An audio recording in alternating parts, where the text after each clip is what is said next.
So as we're talking about also here at the BTD, reaching our global climate goals, speeding up the energy transition, there is one aspect that gets mentioned again and again, and it's innovation and new technologies. And very often it sort of stays in like, yes, we need innovation, there's a clear understanding, sort of the basic need for it, but the actual startups, the actual people who make this happen are very often not part of the talks or do not sit at the table, which is why we are really proud and happy that we actually do get them at the table and that we have them here today so they can talk about the actual concrete solutions that they have developed and that's put life and meaning to the discussions that we're having all around.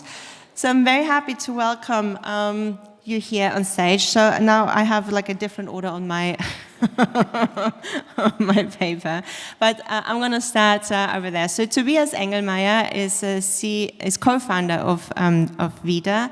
Then with William Berg, founder and CEO of Kling Systems from Sweden. I'm going to actually mention where from. So it's Vida, Germany, Kling Systems from Sweden. We have Svetlana Bukov, Business Development Manager from Solcold from Israel. We have Rajal Upadhyaya, Chief Financial Officer from Rome, Kenya. And we have Juan Stockermans, Business Development Manager from Magnotherm, Germany as well. Welcome on stage, and I would like to ask you to do a very short pitch about your solution so that everyone in the room knows what you're doing, and also let us know how does your solution contribute to speeding up the global energy transition. And let's start with you, Juan. All right, thank you. Hello, everyone. It's great to be in Berlin. It's an absolutely amazing city. I lived here for a little bit, so I got very fond memories of this place. So Magnotherm develops cooling solutions that disrupt the way cold is produced. In most applications, you have compressor technology, which uses very nasty refrigerants for the environment. What we do is we use a solid-state metal called gadolinium or lanthanum iron silicon. It's a magnetocaloric metal, and the natural property of this metal is that it heats up and cools down when exposed to a magnetic field. We've engineered a machine to utilize this natural property of this metal in order to create cold while reducing the energy consumption of the devices, making them 100% clean in direct greenhouse gas emissions because there's no leakage, there's no refrigerants, and it's a lot easier to maintain because we operate at very, very low pressures and we have no toxicity, flammability, or explosivity to our devices. Thank you. Rajal.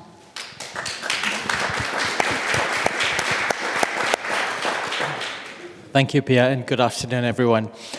Rome is an electric mobility company based in Kenya. We design and develop electric motorcycles and buses for the African market. We chose motorcycles and buses because more than 60% of urban transportation in Africa is through that form of transit. Motorcycles contribute to almost 2 tons upwards of carbon emissions into the atmosphere, and buses 30 times that. So our solution is to replace those with clean electric transportation. We are fortunate that 90% plus of the grid in most of the countries we are looking to operate in, and certainly in Kenya, is from renewable energy. So this is a direct substitution of a polluting vehicle into a clean vehicle. We provide all the supporting infrastructure associated with those vehicles, so all the way from designing, developing, manufacturing on the ground, but also to charging infrastructure, to after sales, and to the underlying technology. I think what we're proudest of is not just that it's a clean solution for transportation, but we actually end up saving our end users, who are micro entrepreneurs riding the motorcycles to generate income, more than 30% of their costs every single day from transiting to a clean form of transport. Thank you. Thank you.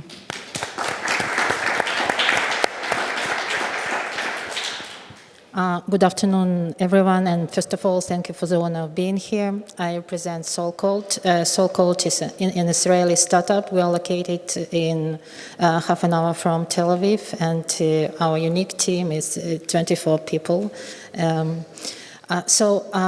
We developed and produced an innovative cooling solution.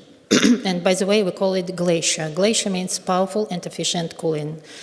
Indeed, our cooling solution, the cooling power of our coating is 170 watt per square meter, and the cooling efficiency is 7 degrees below ambient temperature. It means that using this property, we can struggle different environmental problems and provide efficient solutions for environmental problems. For example, we achieved, as I told you, sub-ambient temperatures. We also provide 30% for energy saving required for cooling. In general,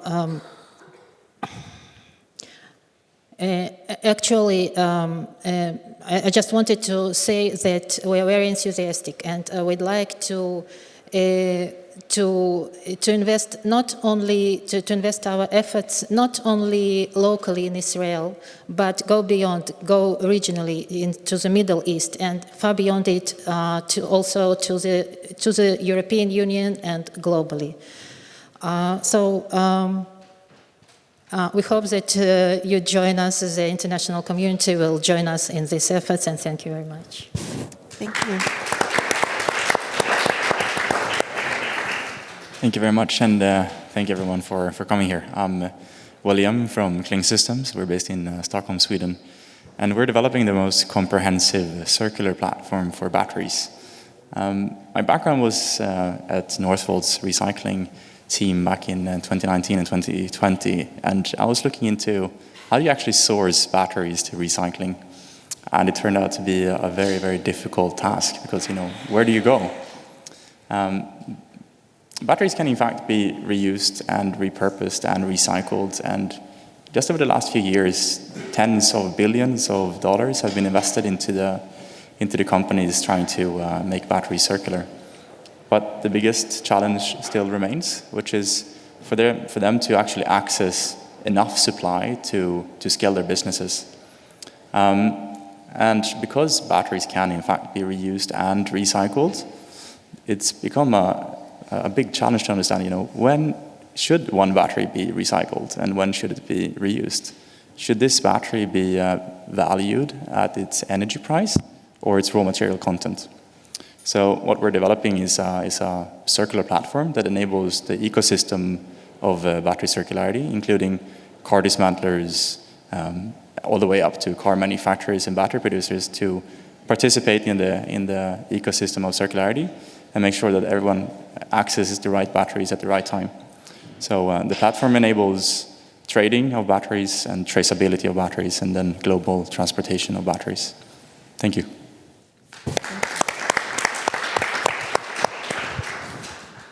Hi, I'm Tobias, one of the founders of Vida. Another founder is Nabin. He's sitting over there somewhere.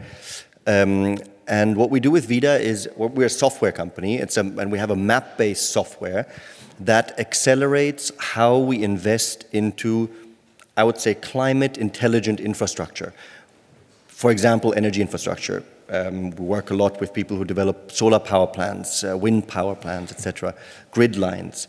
What I mean by climate intelligent is we help investors understand how to decarbonize, where infrastructure can be very powerful to decarbonize, how to make the infrastructure itself resilient to the effects of climate change, and how to protect people from the effects of climate change. It is a platform that's used by banks, by developers themselves, by the funds, by the insurers, by governments. The world over, it's global. We stream over 50 relevant global data layers, and then our users can work in the platform to make better decisions faster. Today, Vida is used in several hundreds of thousands of sites across the world. Thank you. Right. Thank you very much. So 5 very different solutions, but all with the same goal. And now when you look at your technology or your solutions and established companies, could they do that as well? Should they do it as well? Or what are the advantages that you have as a startup actually in implementing these solutions? And I'll start with you, Tobias. Sure, thanks. That's a good question, an important question. I think in general, we see that we need a faster pace of change. So there's definitely room for people like us to come in and accelerate. There are different situations. The way, and I think I'll just explain what it is for us. I think it might be different for some of the other startups. But in our case, we are providing a new solution. We're doing something that previously wasn't done in that same way. So we're not really fighting an incumbent, but we are digitizing something that was earlier done in a manual way, right, by consultants or by people on the ground. I myself I developed solar projects in India for quite a while, and I was traveling around, looking for sites, trying to understand sites. That's where the idea actually came from, is to say, how do we automate that process, because we need to develop an enormous amount of infrastructure and the right kind of infrastructure in order to, make our global energy transition and climate future secure. Okay, thank you. William, how about you? It's speed, speed, speed. I think there's no bureaucracy, there's no internal discussions. It's really being allowed to thinking outside of the box and seeing a problem for what it really is and tackling that one problem. So I think it's speed, speed, speed. Okay, thank you. Svetlana. So I should talk about the challenges we're facing, right? Just to wanted to make sure. What are the advantages of implementing your solution at being a startup? Okay, so as I mentioned, we manufacture in a cooling solution, and it's a unique product. And first of all, our uniqueness in the ability to achieve sub-ambient temperatures. If you compare our coating, for example, with different surfaces and different competitors like white paint, reflective white paint, or concrete, they still heat, and they heat and they won't achieve. The temperature they achieve will be still higher than ambient. Our advantage is that we do achieve sub-ambient temperatures. In addition, we have enormous cooling power, as I previously mentioned, is 170 watt per square meters, and our closest competitors reach only half of that, only like 70 watt per square meter cooling power. So all this give us unfair advantage before our competitors. Okay, thank you very much. I think my peers mentioned nimbleness and speed and flexibility, which I'd echo. But maybe an additional point I'd add is we don't have, as startups, we don't have any sunk costs or sunk infrastructure that restrict us. So often at times incumbents are worried about cannibalizing their own more traditional products. We are able and have the flexibility to take more risks because we don't have that as a consideration. So that's a big advantage as well. Thank you. I would actually just expand on what my co-panelists here are saying. So startups have the advantage of satisfying a very niche problem, whereas big corporates tend to satisfy a greater need. So these two things actually go hand in hand. It's not that startups will consume big corporates in the future, but we actually cooperate to build upon the infrastructure that big corporates have the resources to build. And again, speed, speed, speed. Startups tend to attract extremely talented people because a key factor of a successful startup is to have a very, very knowledgeable and very, very accurate and efficient team to be able to build on that infrastructure that big corporates have the resources to build and provide. Thank you. Yes, absolutely. I think speed is really and agility two very, very important points. And when we look at what we're trying to do globally is decreasing our dependency on fossil fuels, on scarce energy resources. So speed is definitely of the essence there. But what role do you see startups play in decreasing this dependency on scarce resources, on scarce energy resources as well? Do they play a big enough role already, or what maybe needs to change for startups to be able to have their full potential at work here? I'll start with you, Juan. Yeah, great question, actually. So the energy problem that we face is we don't have enough energy to satisfy all the solutions on the market. What startups bring to the table is innovative solutions that can help accelerate that process of transition by providing these solutions that are extremely focused on a key environmental impact or a key impact of any sorts. In this case, we're talking about the energy transition, so it's very centered around the energy usage and the energy recyclability of different solutions.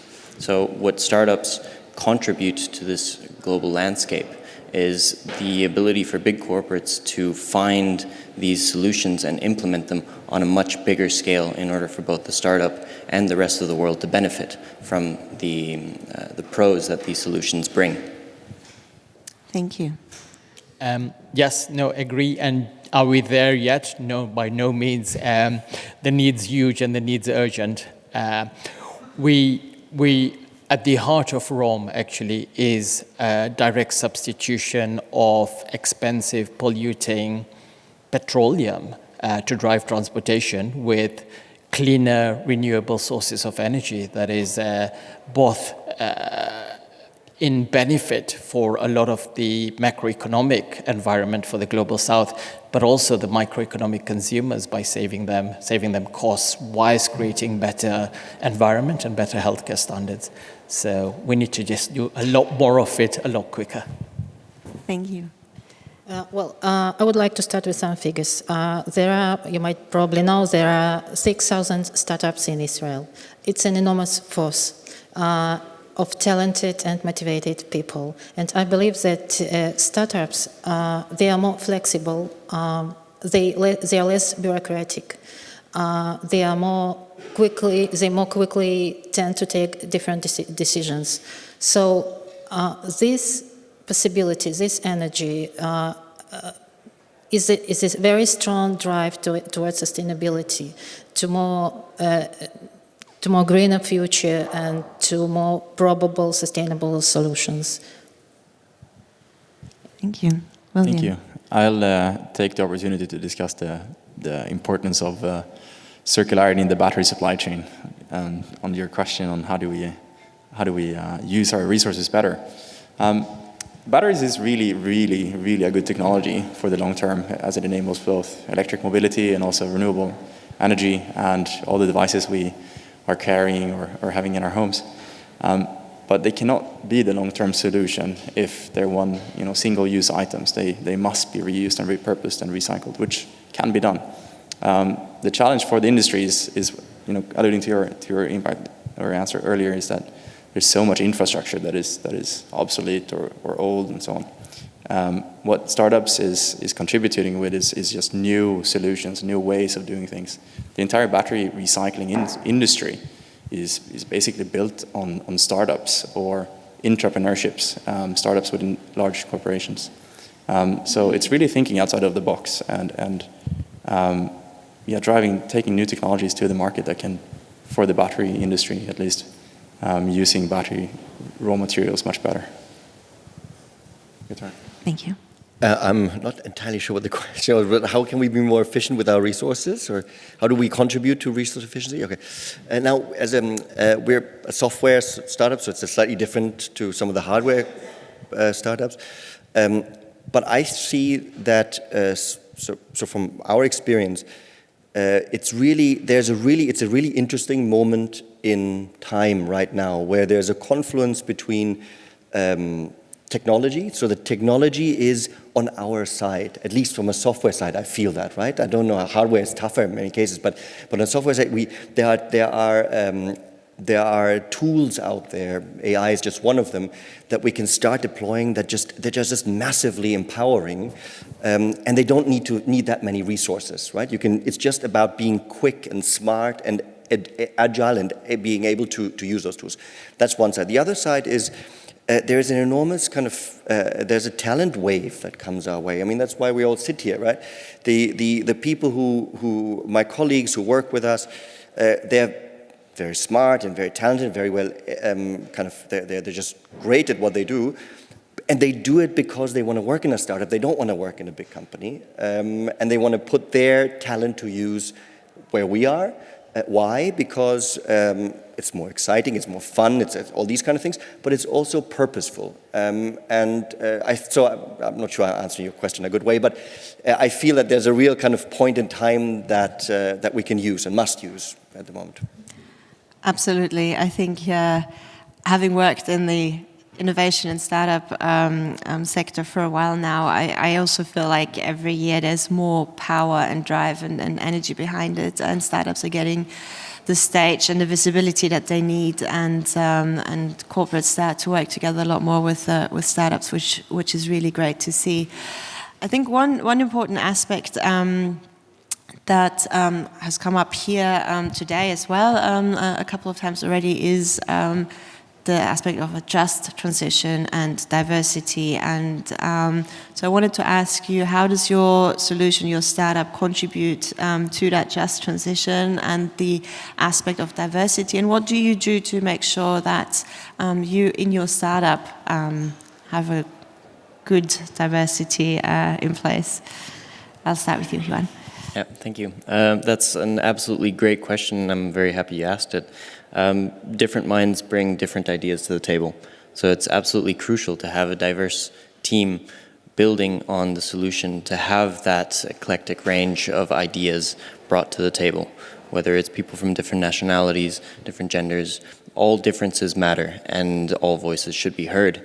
And the value that brings to a startup, and it's something that we take very close to heart at Magnotherm, is valuing the voices of those that are slightly underrepresented compared to the rest, and building on those ideas and really pushing them to fruition to achieve a solution that isn't only coming from the minds of a few, which can only see the world in a certain way, but it comes from the mind of many, which see the world in a very much more holistic and complete way.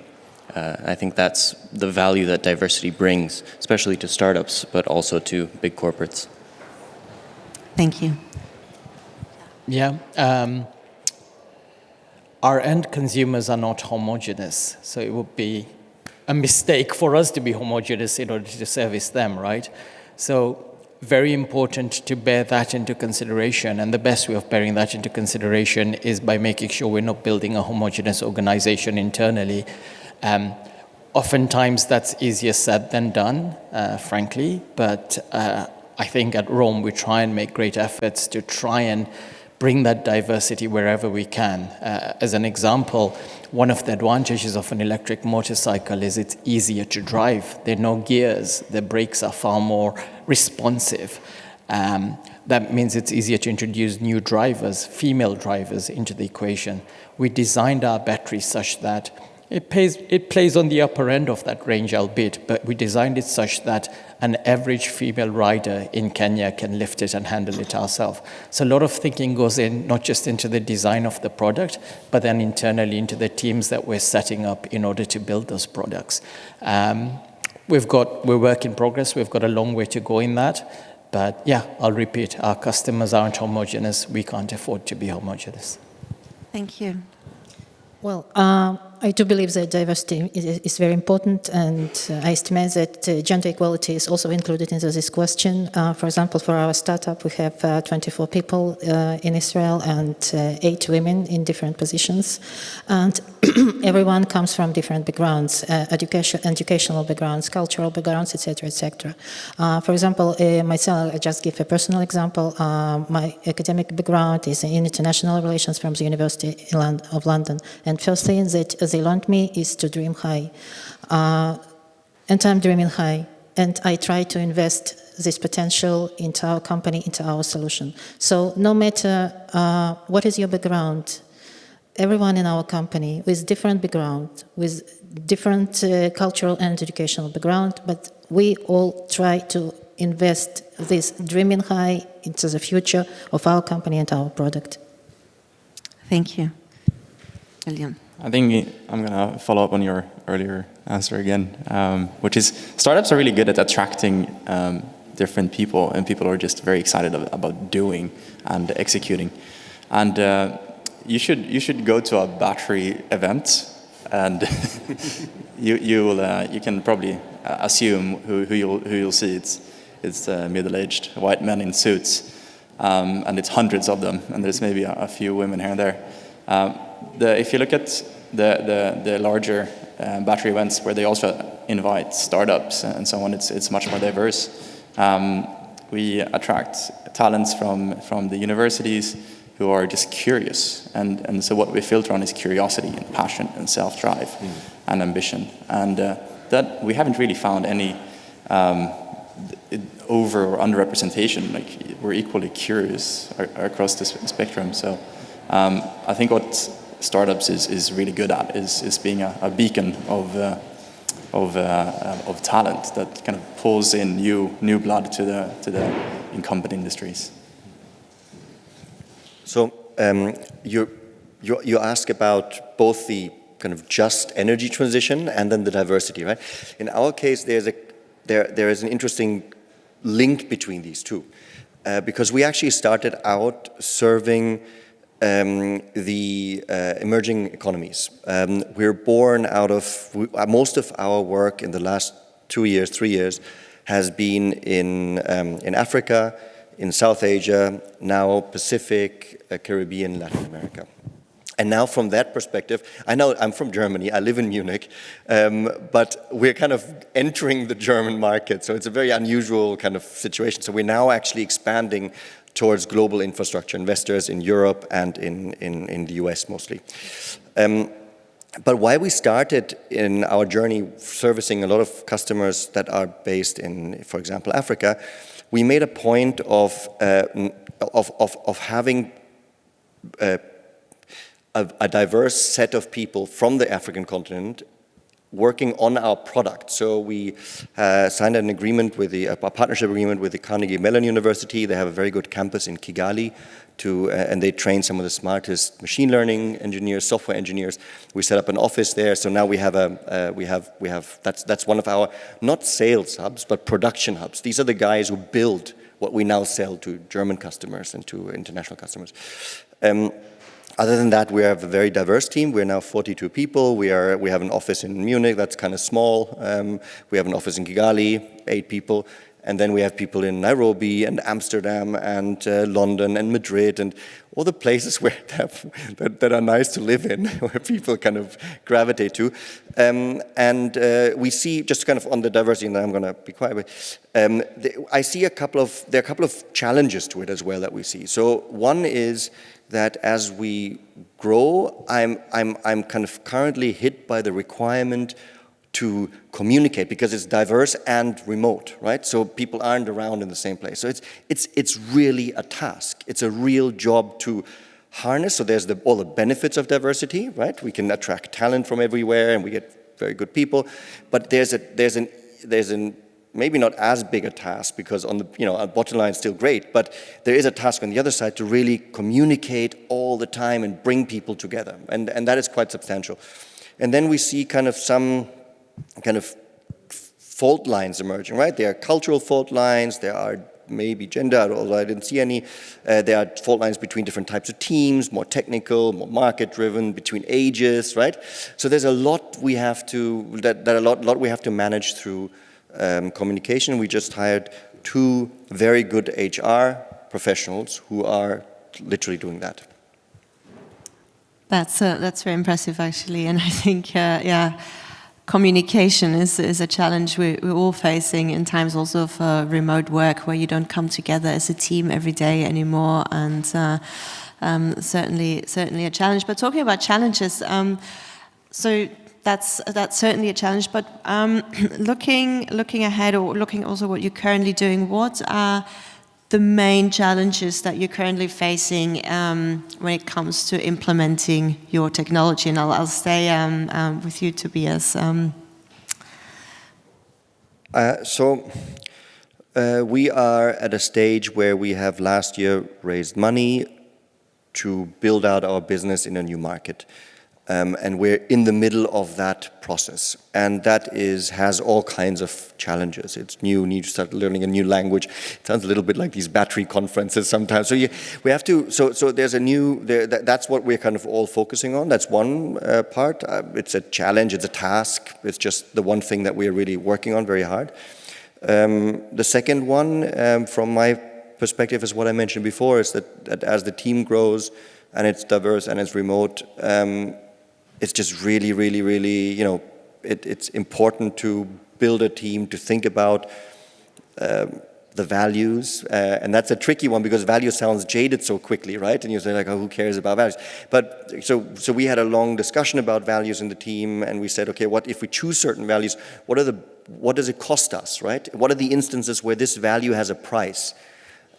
So, for example, we want to give people responsibility to attract the kind of these talents that we all as startups can attract. And in order to attract them, we need to give them room to grow, right? But that also means that they might make more mistakes in the beginning, and we can, that's okay. And we have to say that's okay, right? That might cost us money, that might cost us time.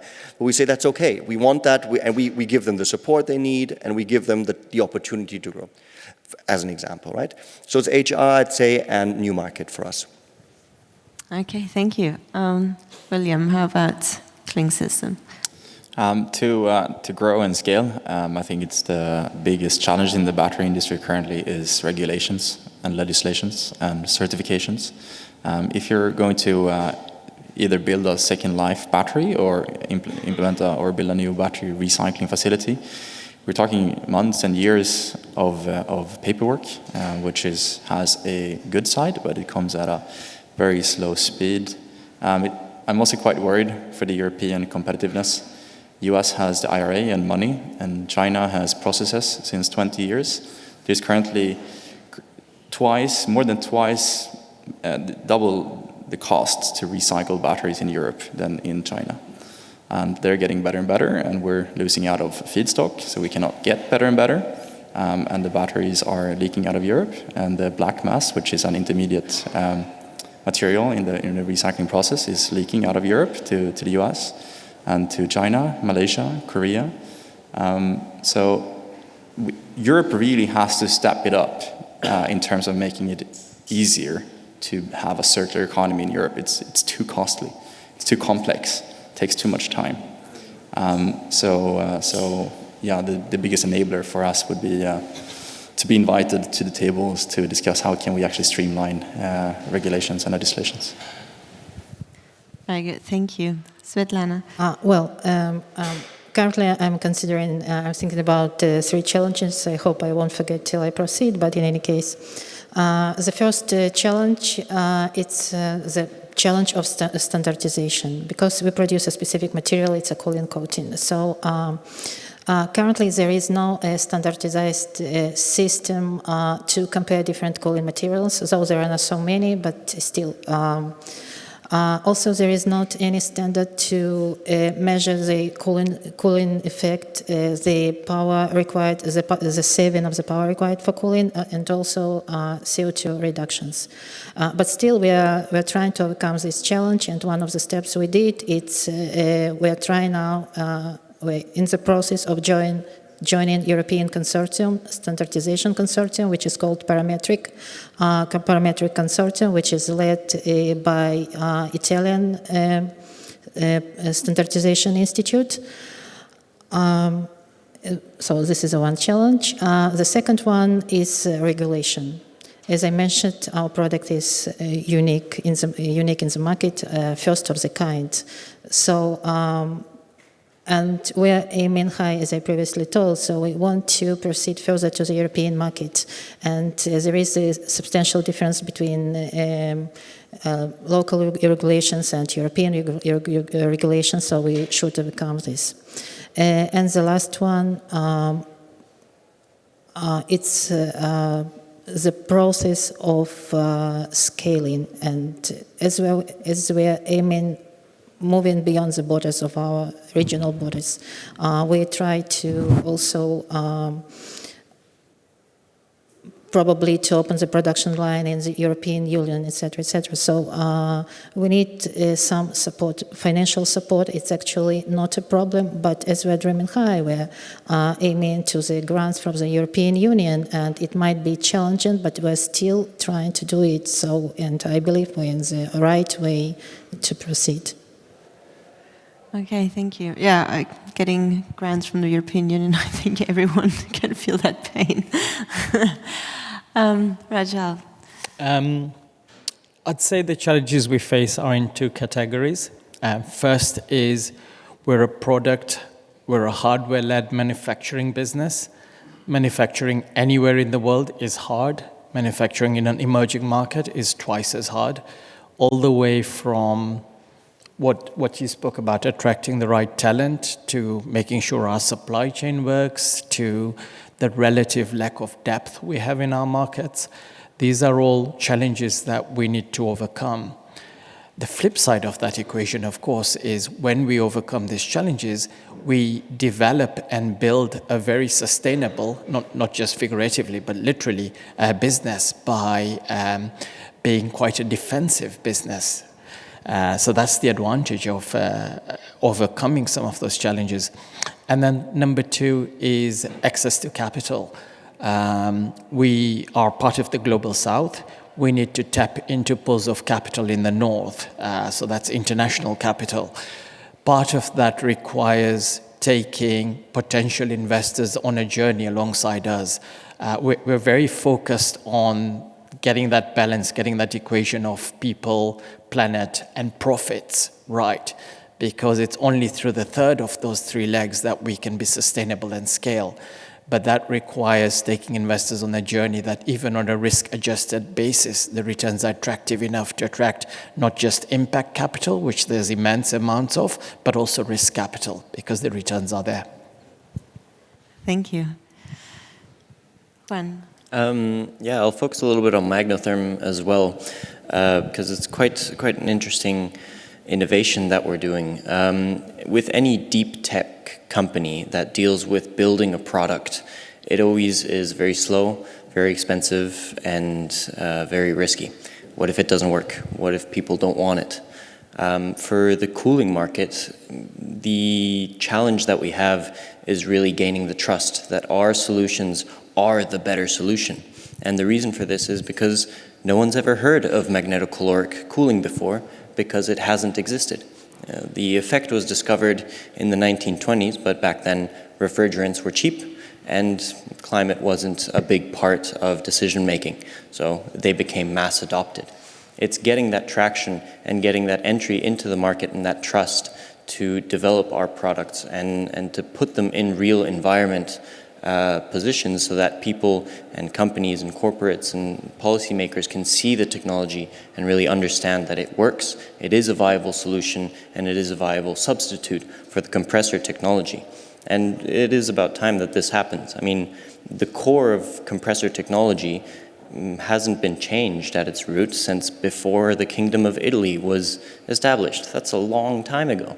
Anyone that saw the last innovation in compressor cooling technology, that wasn't a minor change in compressor materials or different refrigerants, is long dead. And those who have come after them are not doing too well either.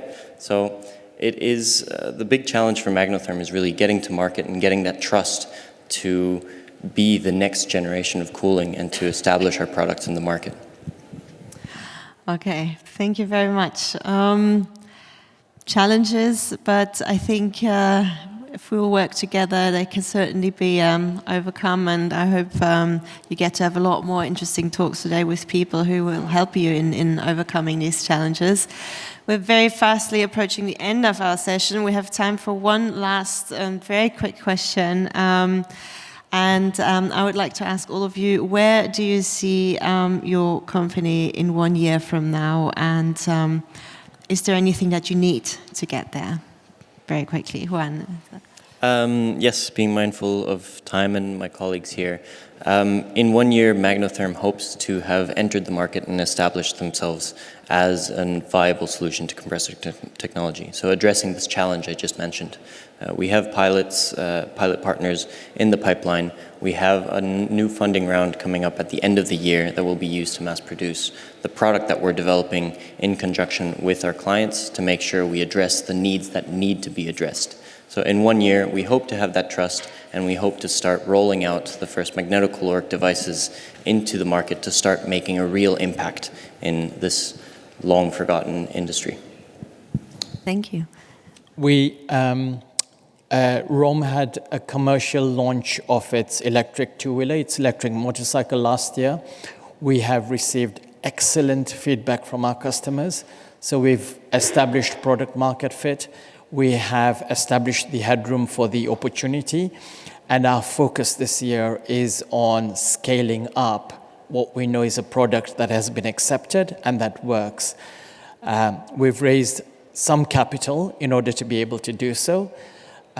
Later this year, we'll probably be seeking additional capital, and that will be with the purpose of capturing greater market share, but also rolling out open architecture charging infrastructure, not just for Rome vehicles, but for electrification across the country, which we're very keen on doing. Thank you. Great, thank you. Svetlana. We actually dream to coat as many surfaces as possible, and probably in 1 year we won't manage to coat every rooftop around the world, but still we are moving there. And actually, because our solution is used outside and needs sun to empower the cooling mechanism, we also suit for emerging countries, emerging regions around the world, like including Mexico, Southeast Asia, and etc. So I hope we'll also be there. We are partially there, but I hope we'll proceed further and further around the world. So you'll see somewhere every building coated with Sol coat. Okay, thank you. William. Last year, we shipped batteries between 12 countries across Europe, North America, Middle East, and Asia.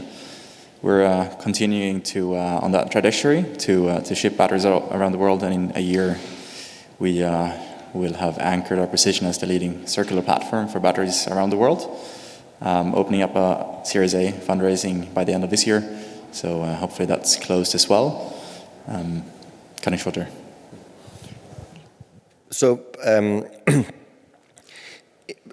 we see VIDA as the single platform for anybody who invests in infrastructure and tries to make infrastructure more climate intelligent, which is everybody, or should be everybody in my view.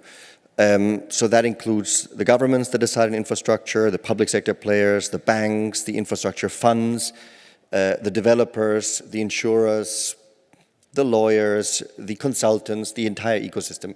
And we want them to work on VIDA together to de-risk infrastructure, to plan infrastructure, and to accelerate the process at which we build this infrastructure that we need.